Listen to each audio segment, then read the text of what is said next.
خدا بہت کریم ہے، بہت کریم ہے. 1000 بدماشی کر کے آؤ نا، اس کے بعد کہہ دو اللہ میاں غلطی ہو گئی.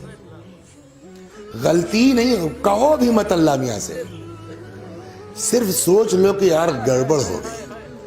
اللہ، میں اپنی جیب سے نہیں کہہ رہا ہوں، ایک جملہ میں بہت کہتا ہوں اپنی مجلسوں میں، شکر ادا کیجئے کہ اللہ نے ہم کو آپ کو ایسے گھر میں پیدا کر دیا کہ اہل بیت مل گئے. خدا کی قسم، خدا کی قسم، کسی مذہب میں، کسی مسلک میں، کسی دھرم میں خدا سے بات کرنے کا وہ ہنر اور سلیقہ نہیں ہے جو اہل بیت کے صدقے میں ہمارے پاس ہے. آپ صرف اہل بیت کی دعائیں اٹھا کے پڑھیے کہ جس میں تربیت کی تربیت ہے، فلسفے کا فلسفہ ہے، دعا کی دعا ہے.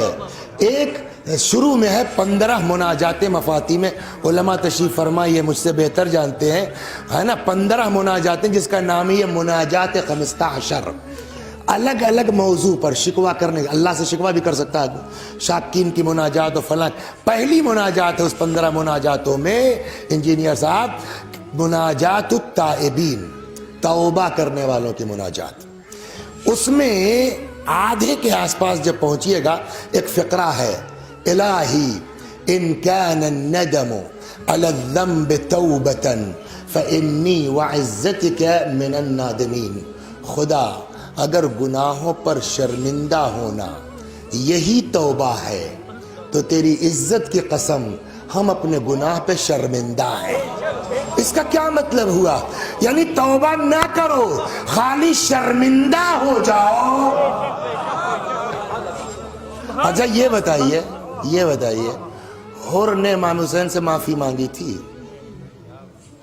میں نہیں کہتا نہیں مانگی تھی، ہو سکتا کہیں ہو، میں نے نہیں پڑھا ہے. میں نے جو فقرہ پڑھا ہے اس کو معافی نہیں کہتے. فقرہ جو میں نے پڑھا، دیکھیے میرے نہ پڑھنے کا مطلب یہ نہیں کتاب میں چیز نہیں ہے. ہو سکتا ہے کہ میں نے یہ پڑھا کسی کتاب میں اور کوئی جملہ ہو. میں نے جو جملہ پڑھا وہ معافی والا نہیں ہے. میں نے جملہ پڑھا صرف اتنا کہ آیا حلی توبہ یا ابن رسول اللہ، اے فرزند پیغمبر کیا میرے لیے بھی توبہ کا چانس ہے؟ پوچھا ہے اس نے، سمجھ گئے آپ؟ اور امام نے اٹھا کے کلیجے سے لگا لیا. تو جب بندہ اتنا کریم ہے تو اللہ کتنا کریم ہے.